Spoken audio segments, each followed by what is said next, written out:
Hello and welcome to our YouTube channel Success Thunder. और हम आ गए हैं एक और नए इंफॉर्मेशनल और एजुकेशनल वीडियो के साथ।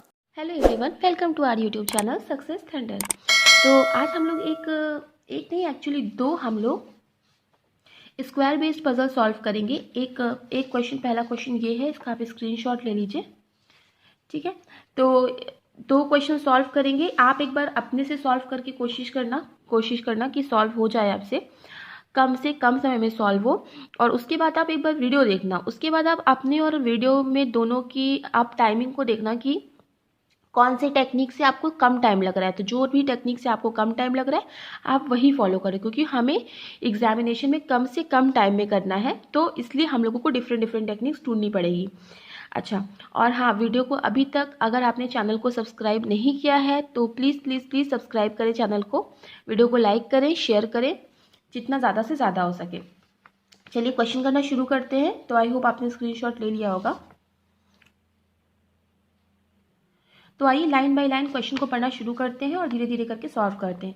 तो क्वेश्चन में लिखा है 8 person are sitting around a square table in such a way 4 person are sitting at 4 corners. अच्छा, देखिए 8 लोग हैं, स्क्वायर टेबल पे बैठे हैं। तो ये देखिए, ये मैंने डायग्राम बना के रेडी कर लिया है। क्वेश्चन में लिखा है 8 person are sitting around a square table. 8 लोग एक स्क्वायर टेबल पे बैठे हैं। In such a way that 4 person are sitting at 4 corners, ऐसे कि 4 लोग 4 कॉर्नर पे बैठे हैं। एंड फेसिंग आउटसाइड, और वो लोग आउटसाइड फेस कर रहे हैं। While other 4 person are sitting middle of each side, बाकी के 4 मिडिल में बैठे हैं। एंड फेसिंग इनसाइड, और वो लोग इनसाइड फेस कर रहे हैं। कम से कम आप लोग भी 2 डायग्राम बना लीजिए, मैंने भी 2 डायग्राम बना लिया है। ठीक है, अब आगे पढ़ते हैं।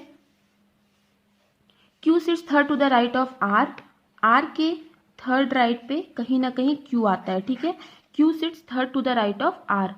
तो इसको हमने ऐसे नोट कर लिया है that Q sits third to the right of R। R के थर्ड राइट पे Q आता है। T sits third to the left of one of the immediate neighbours of Q। अच्छा, Q का कोई ना कोई एक इमीजिएट नेबर के थर्ड लेफ्ट पर आएगा T। ठीक है, क्या लिखा है? Q sits third to the T sits third to the left. T third left पे जाता है of one of the immediate neighbours of Q के किसी न किसी एक इमीजिएट नेबर के। तो ये देखिए, ये हमने ये चीज़ लिख ली है, ऐसे नोट कर लिया है कि Q के किसी न किसी एक इमीजिएट नेबर के थर्ड लेफ्ट पे आएगा T sits third to the left of the one of the immediate neighbours of Q। आगे लिखा है S sits second to the right of the one who sits second to the right of T। मतलब जो T के second right पे बंदा आएगा उसके सेकेंड राइट पे कौन आएगा? S आएगा। ठीक है, क्या लिखा हुआ है क्वेश्चन में? S sits second to the right of the one who sit second to the right of T के सेकेंड राइट पे जो आएगा उसके सेकेंड राइट पे एस आएगा। P neither immediate neighbour of R nor Q, तो यहाँ पे लिख दीजिए पी जो है आर या फिर क्यू का इमीजिएट नेबर नहीं होगा। V sits third to the right of U के थर्ड राइट पे आएगा V. U who does not sit at any corners, तो यही वो टाइम होता है जब आपको क्वेश्चन शुरू करना है, जब आपको एक डेफिनेट इन्फॉर्मेशन मिल जाएगी।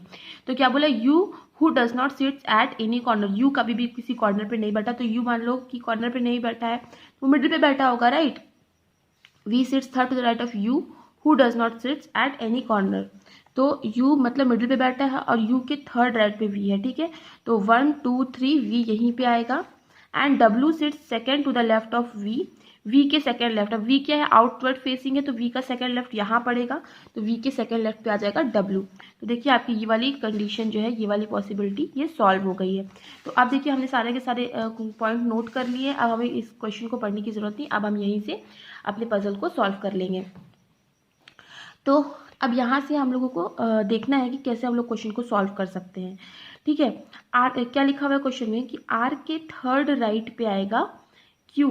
ठीक है, और तो यहाँ से शुरू करते हैं। क्वेश्चन हम लोग को वहाँ से शुरू करना है जिसके बारे में आपको सबसे ज़्यादा इन्फॉर्मेशन दी हो गई। ठीक है, तो इसके बारे में सबसे ज़्यादा इन्फॉर्मेशन इन द सेंस कि सबसे बड़ी इन्फॉर्मेशन, बड़ी मतलब जिसके बीच में ज़्यादा पर्सन हो। तो यही एक ऐसा है, और मतलब ये भी वैसा ही है लेकिन इसमें थोड़ा कंफ्यूजिंग है। तो अभी फिलहाल यहाँ से शुरू करते हैं। मान लो कि आर है, आर के थर्ड राइट पे आएगा क्यू। मान लो आप आर यहाँ रखते हो तो 1 2 3 राइट पे क्यू आ सकता है, राइट। मान लीजिए आप आर यहाँ रखेंगे तो 1 2 3 राइट पे क्यू आ सकता है। आर अगर मान लो आप यहाँ रखोगे तो 1 2 3 राइट पे क्यू आ सकता है, आर यहाँ रखोगे तो 1 2 3 राइट पे क्यू नहीं आ सकता। अगर आर को आप यहाँ रखते हो तो 1 2 3 राइट पे क्यू आ सकता है। तो देखिए आर अब यहाँ आ सकता है, यहाँ आ सकता है, यहाँ आ सकता है, यहाँ मतलब 4 पॉसिबिलिटी बनेगी। तो अभी पॉसिबिलिटी बनाने में घबराने की जरूरत नहीं है, 4 पॉसिबिलिटी बनी तो कोई बात नहीं, हम लोग बना लेंगे।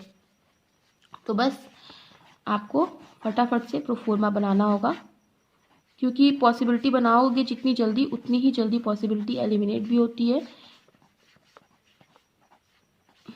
ये मैंने प्रोफोर्मा बना दिया, ये है U, ये है W, ये है V, ठीक है।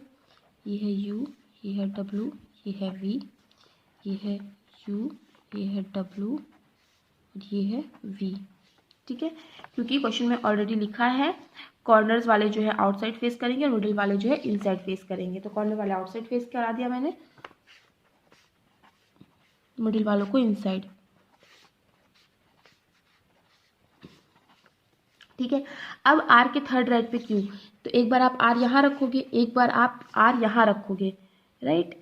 और एक बार अगर आप आर यहाँ पे भी रख सकते हो, तो यहाँ पे अगर आर रखोगे तो क्यू यहाँ आ नहीं पाएगा, तो एक बार आपको आर यहाँ रखना है। आर के थर्ड राइट पे क्यू इस केस में यहाँ आएगा, आर के थर्ड राइट पे क्यू इस केस में यहाँ आएगा, आर के थर्ड राइट में क्यू 1 2 3 क्यू इस केस में यहाँ आएगा, क्योंकि ये आउटवर्ड फेसिंग है तो राइट इस तरफ ही होगा। और इस केस में आर के थर्ड राइट पे क्यू 1 2 3 क्यू यहाँ पे आ जाएगा। तो ये वाली कंडीशन हमारी एलिमिनेट हो गई। अब क्या बोला था, क्यू के दोनों में से एक इमीजिएट नेबर के थर्ड लेफ्ट पे टी आएगा। मान लो क्यू का एक इमीजिएट नेबर ये हो गया, ठीक है, और ये हो गया। तो इस केस में मान लो ये है तो इसके थर्ड लेफ्ट में टी, तो 1 2 3 लेफ्ट में टी नहीं आ सकता। मान लो अब एक ये हो गया तो इसके थर्ड लेफ्ट में टी, तो 1 2 3 टी नहीं आ सकता। तो ये वाली कंडीशन हमारी एलिमिनेट हो गई। देखा कितनी जल्दी से एलिमिनेट हो गई। अब क्या बोला, क्यू के इमीजिएट नेबर्स। अब इसी तरह इस केस में भी देख लीजिए, मान लीजिए यहाँ पे क्यू है तो एक इमीजिएट नेबर ये है, तो इसका थर्ड लेफ्ट कहाँ पे आएगा, यहाँ पे आएगा। तो 1 2 3 यहाँ पे टी नहीं आ सकता। उसी तरह इसका भी एक इमीजिएट नेबर ये भी है और इसका थर्ड लेफ्ट कहाँ पे आएगा, 1 2 3 यहाँ पे आएगा। तो ये वाली कंडीशन हमारी बन जाएगी, ठीक है। तो ठीक है, ये वाली हो गई।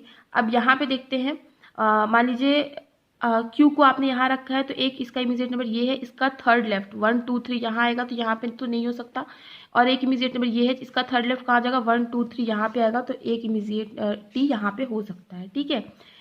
क्योंकि एक इमीजिएट नंबर के 1 2 3 लेफ्ट पे टी यहाँ पे आ सकता है।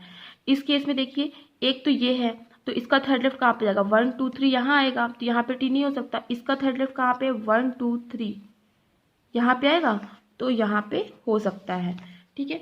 तो ये 3 पॉसिबिलिटी अब बची हुई है। अब ये वाली हमारी कंडीशन एलिमिनेट हो गई। टी के सेकेंड राइट पे जो है उसके सेकेंड राइट पे एस है, तो इसके टी के सेकेंड राइट पे ये है और इसका सेकेंड राइट कहाँ पे आएगा, इसका सेकेंड राइट वापस यहाँ पे आ जाएगा, तो यहाँ पे एस नहीं हो सकता। तो ये वाली हमारी कंडीशन एलिमिनेट हो गई। अब देखिए इस केस में टी के सेकेंड राइट पे कौन है, ये है, इसका सेकेंड राइट ये है, तो यहाँ पे भी एस नहीं आ सकता। ये वाली कंडीशन भी एलिमिनेट हो गई। इस केस में टी का सेकेंड राइट ये है और इसका सेकेंड राइट ये है एस, तो यहाँ पे आ गया एस, तो ये वाली सही हो गई। ये वाला हम लोग कैंसिल कर देते हैं।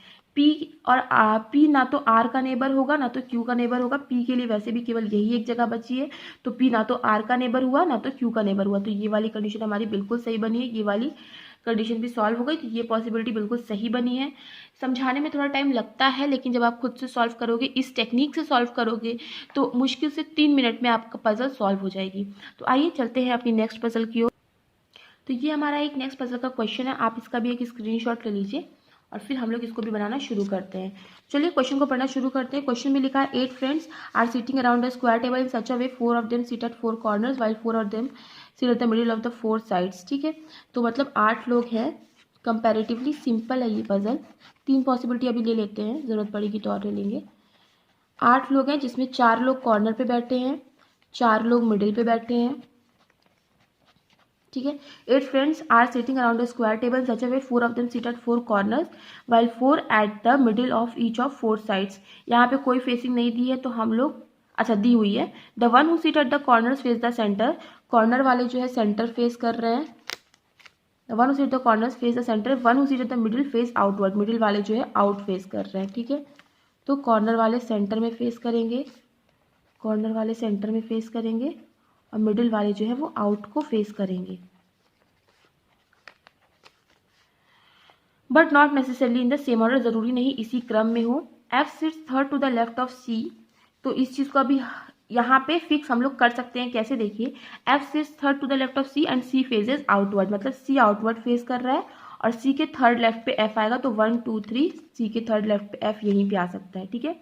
H sits immediate right of A, इसको नहीं फिक्स कर सकते तो इसको यहाँ पे लिख देते हैं कि A के इमीजिएट राइट पे आएगा H, ठीक है। H sits immediate right of A। F sits second to the right of B, F जो है वो B के सेकेंड राइट पे आएगा, तो F यहाँ पे है, तो मान लो B या तो यहाँ आ सके या तो यहाँ आ सके, लेकिन B यहाँ आएगा तो उसके सेकंड राइट नहीं सेकंड लेफ्ट पे हो जाएगा, तो B के लिए केवल यही जगह बची कि B के सेकंड राइट पे F आ जाएगा, राइट। तो क्वेश्चन में लिखा था F sits third to the left of C और C आउटवर्ड फेसिंग था, तो आउट C को यहाँ पे हमने जब बैठाया तो उसका लेफ्ट कहाँ पे आया, यहाँ पे आया, तो F sits third to the left of C। H sits immediate right of है, जो हमने यहाँ पे कंडीशन में नोट कर लिया क्योंकि लिखने के लिए हम लोग जगह नहीं थी। और F sits second to the right of B, B के सेकेंड राइट पे कहीं ना कहीं F आता है, तो उस चीज़ को हमने नोट कर लिया है, राइट, कि B के सेकेंड राइट पे कहीं ना कहीं F आएगा, यहाँ पे पजल में सेट कर लिया है। E sits on the immediate left of A, ठीक है।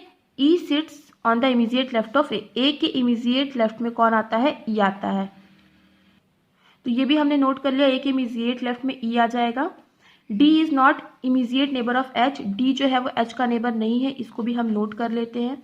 Only 2 friends sits between F and A, F और A के बीच में 2 ही लोग आएंगे, बस पजल सॉल्व हो गई। सॉरी, कंडीशंस पढ़ लिया हमने, F और A के बीच में 2 लोग आएंगे, तो देखो 1 2 A यहाँ नहीं आ सकता, 1 2 A कहाँ पे आएगा, यहीं पे आएगा। और क्या बोला, A के इमीजिएट राइट पे H आएगा, तो A आउटवर्ड फेसिंग है तो उसका इमीजिएट राइट ये है, A के इमीजिएट राइट पे H आ गया, और A के इमीजिएट लेफ्ट में E आएगा, आउटवर्ड फेसिंग है उसका इमीजिएट लेफ्ट कौन सा है, ये है।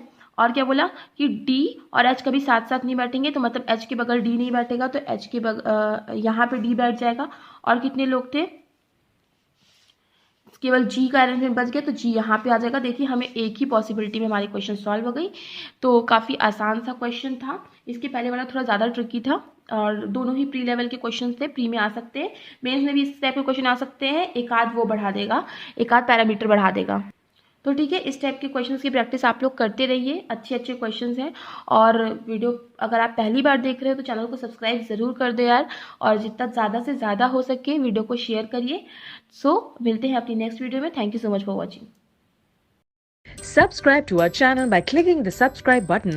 Click the bell button and enjoy the latest uploads from our channel.